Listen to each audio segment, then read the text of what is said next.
All right, well, good afternoon, ladies and gentlemen. I see there's quite a few familiar faces on the web. Thank you so much for carving out some time to have our very first virtual fundraising webinar. I'm Chuck Mutz, Benefit Auctioneer Specialist right here in Louisiana. This is going to be a 30-minute presentation. It's a cumulative overview of what my benefit auctioneer specialist friends across the nation have been doing, as well as some conversations with other event coordinators and executive directors as far as what they've done to be profitable, professional, and get some of those donated dollars due to this COVID-19 experience. So let's cover some ground rules real quick. Everybody's phone should be on mute right now. If you'd like to ask a question, go to the Q&A that's down at the bottom, just to the left of your screen. Please type in your question and we can get that answered. Everybody's line is probably muted with the exception of just a couple of folks. If you want to ask a question, please let me know. Type that into the chat and I'll unmute your line. At the end of the event, I'm going to try to make everybody a panelist so we can see everybody's smiling and happy faces, and we'll get right through this. We will stop on time right at 1:30 because I want to be respectful of everybody's time. We will stick around if you've got other questions, comments, or concerns, or other things you'd like to add too. So with that, let's jump right on in. So here's our agenda for this morning. We're going to cover the challenges, the prerequisites, and then end with some of the best practices. We've all set the date. We've all had our events either upset or we're looking to move to the virtual platform. So we want to make sure that everybody's ready to rock and roll with this. So here are some of the challenges that we've looked at so far.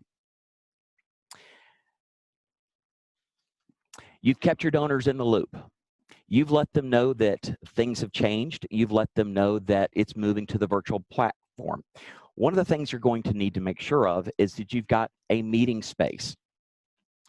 The other things you need to make sure is your presentation is on key. Make sure that you've got the why, because that's where the power is. And then you're also going to need to consider some of the online platforms. There are several different ones. There are several different mobile bidding platforms. There are several different online virtual platforms. Each one has their different strengths and weaknesses.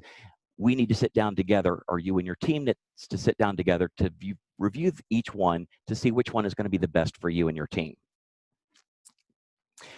So some of the prerequisites that we're going to be considering.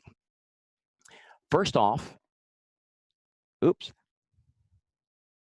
I think we completely skipped this slide. Pardon me.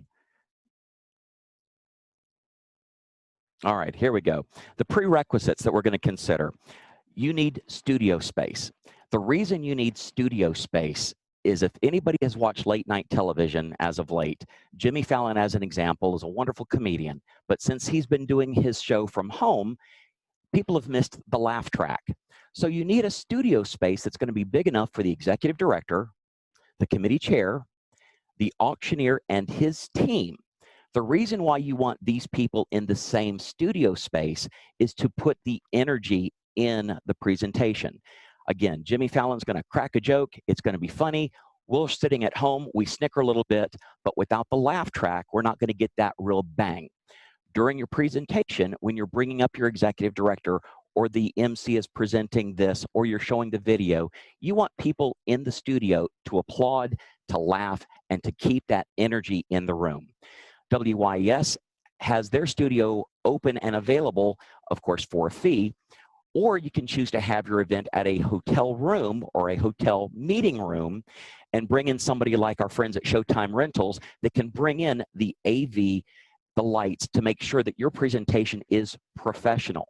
A lot of our donors know that even though we've made the shift, they're still expecting a professional and upbeat and scalable presentation. And that's why having the AV team in the studio space is paramount. The other thing you want to make sure is you do have your AV and your IT people there on site. The other thing you want to make sure of, and we're going to be discussing this a little bit deeper later on, is the difference between Wi-Fi and internet access. The next thing we need to consider is your virtual meeting platform. There are several out there. Today we're using Zoom. Zoom has been around for several years. It just recently really hit the big boat. But you also have GoToMeeting, GoToWebinar, WebEx, Cisco has a platform, Avaya has a platform, and they all have their own strengths and weaknesses. The reason why I'm using Zoom today and the reason why we use Zoom for most of our events is Zoom allows breakout rooms. When you're using breakout rooms, and we'll go into this in the best practices, you can have 20 people in each breakout room, and 20 people is very manageable. Again, we've got a handful of folks on the panel and online. If we had 50 people that I was looking at the screen trying to manage and maintain the event, it would overwhelm me. Having 20 people in each breakout room, and each breakout room having the auctioneer, the feed, the meeting host, and the room host, those people can help make sure that everybody is accounted for and we don't miss a bid. The other thing you're going to need to consider is which online bidding platform you're going to be considering. The mobile bidding software has been around for several years. It's gotten a lot better than it used to be. Each one has their own different strength and weakness. Some offer a subscription for a higher price. Others are a one and done. Some applications have on-site help. Other people are just a simple do-it-yourself platform. They range from $500 for the basics all the way up to $7,000 depending on what you need the platform to do.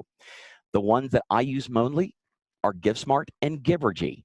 Greater Giving is also one that I've worked with, but I've noticed that Givergy is a very robust platform, as is the GiveSmart platform, that I work with both of those depending on the size of the event and what's needed. Both of them have very similar feature sets. They're both phenomenal platforms. Again, reach out, do your investigation, do your digging, make sure that you've got the right mobile bidding platform to make sure that you can get your donors registered, get their credit card information, get the silent auction started early, and get the donors in that mode of giving and participating. The last thing that we're going to discuss as far as the prerequisites, and this I cannot hammer more, is Wi-Fi is not internet access. Let me say that one more time. Wi-Fi is not internet access. The cable companies are driving me absolutely birdie because they will say gigabit service. A Wi-Fi cloud in your home could have gigabit connection between your laptop and your child's iPad, which is wonderful. Think of Wi-Fi as the on-ramp to the interstate, and think of the internet as our interstate. Your Wi-Fi connection is your on-ramp, and you can go 90 miles an hour up that on-ramp, but when you hit the interstate, if it's crawling during rush hour, guess what? It doesn't matter how fast your car can go. It doesn't matter how quickly you can get from the on-ramp to the interstate. If the interstate is bogged down, you will be crawling. So when you're considering the venue, make sure that you have a good, robust internet connection, preferably a fiber optic connection.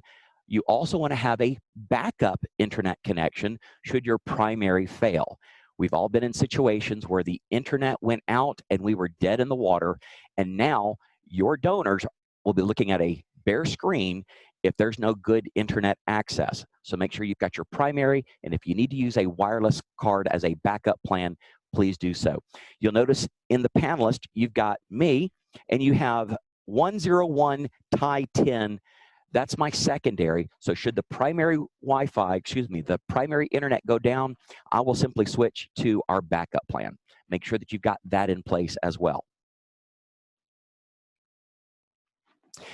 All righty. So now that we've talked about the challenges, now we've discussed some of the prerequisites, let's take a look at some of the best practices. Now that you've got your space set up, you need to make sure that your teams are happy.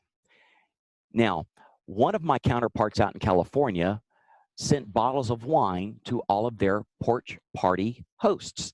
So if you're planning on having your virtual event in a celebrity waiter type of event, or your team captains have invited people to their homes to have a backyard barbecue or whatever porch party you want to have, you need to send them something to help the social lubrication get their wallet set so it easily slides out of their pocket and they can make those big donations, right?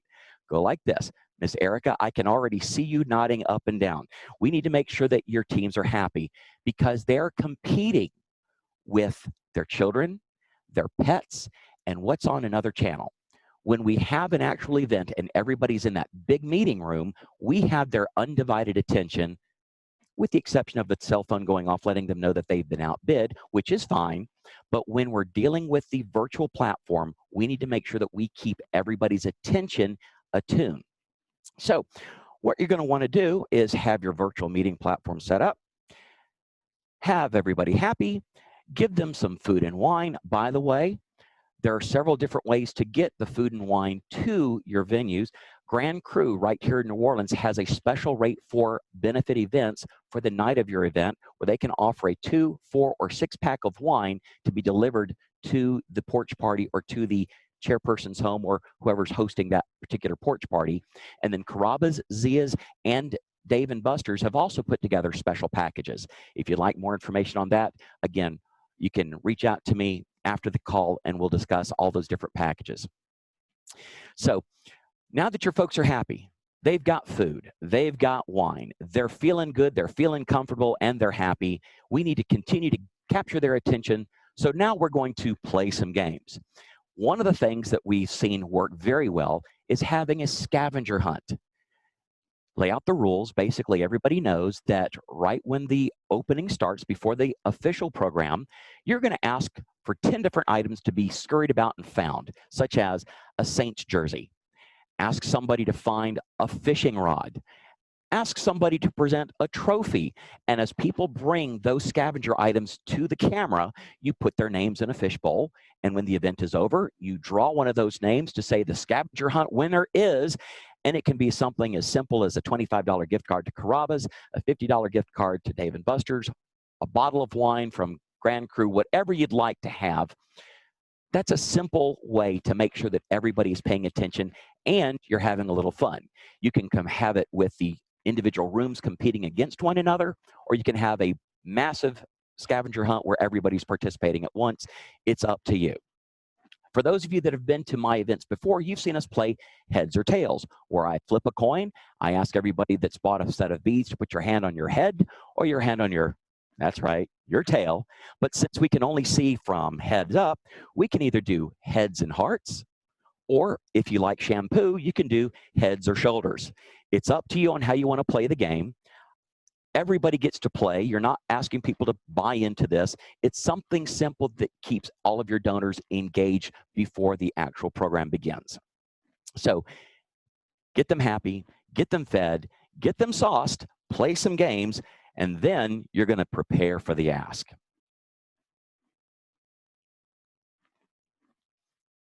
And I know this will advance.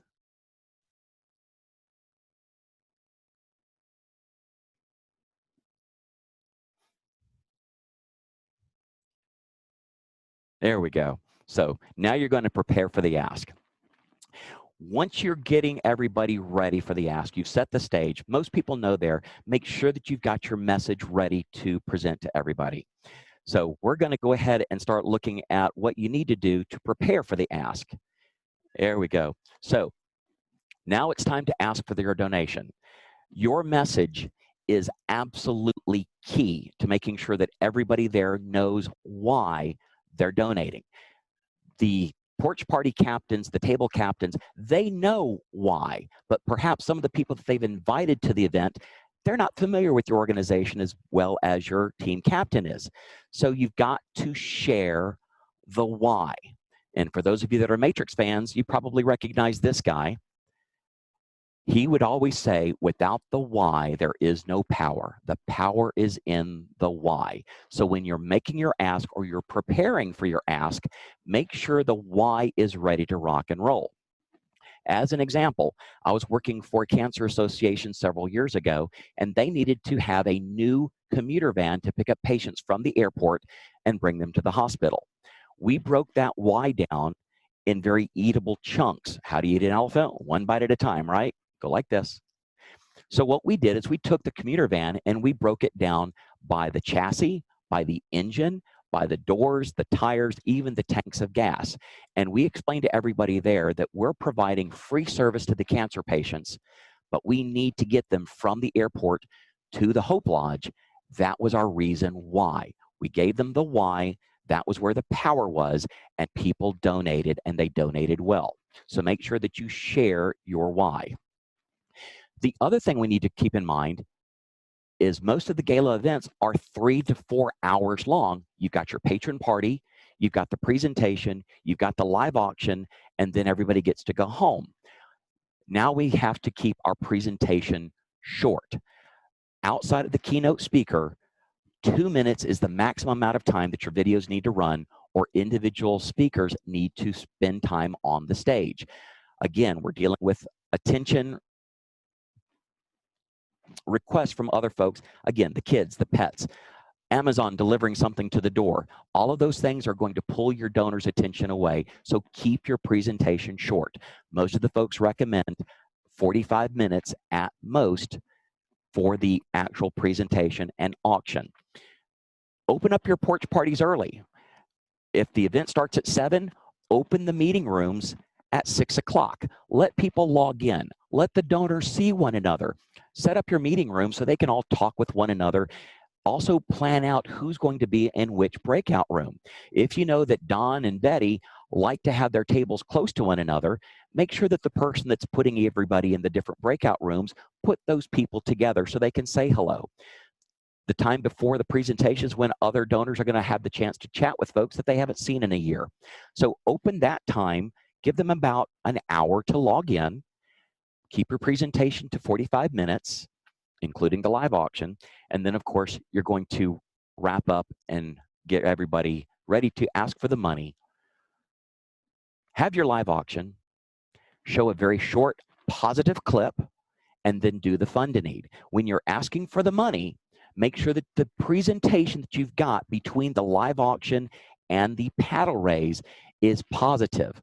As an example, Next Generation, a couple of years ago, had a story about a young girl who had been abandoned and abused.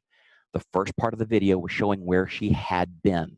And as the video progressed, we showed her growth, how she found her footing and became a person. And then right before it was time to ask for the money, we brought her out a healthy, happy, beautiful, strong young lady that was ready to face the world. It still gives me goosebumps when I think about it. So that is the type of message you want to have right before the ask. So keep your presentation on point. Abbreviate the presentation. Let everybody know that you're going to ask for the money. Give them the reason why you're going to ask, then ask. Once you're done asking and everybody's had a great time, you've exhausted everybody's credit card, you've maxed out their credit cards because your organization needs their money more than they do, now it's time to follow up with them. Close the event and let everybody know that you're closing the event at whatever time. Send out the payment link. If you're using a mobile bidding platform, all of them have the ability to close the auction, thank the donors, and say, thank you for your donation. Here's how you pay. Give them the instructions on how to properly flow through the payment process. Some of these folks would be the first time they've worked with a mobile bidding platform, so you need to make sure that they understand how to pay their bill. Once you've sent out the payment link, everybody's paid, you've gotten all of their money, now you're back at the office and you need to make sure that you call your major donors, say thank you for that major donation, and then also you want to set the stage for next year.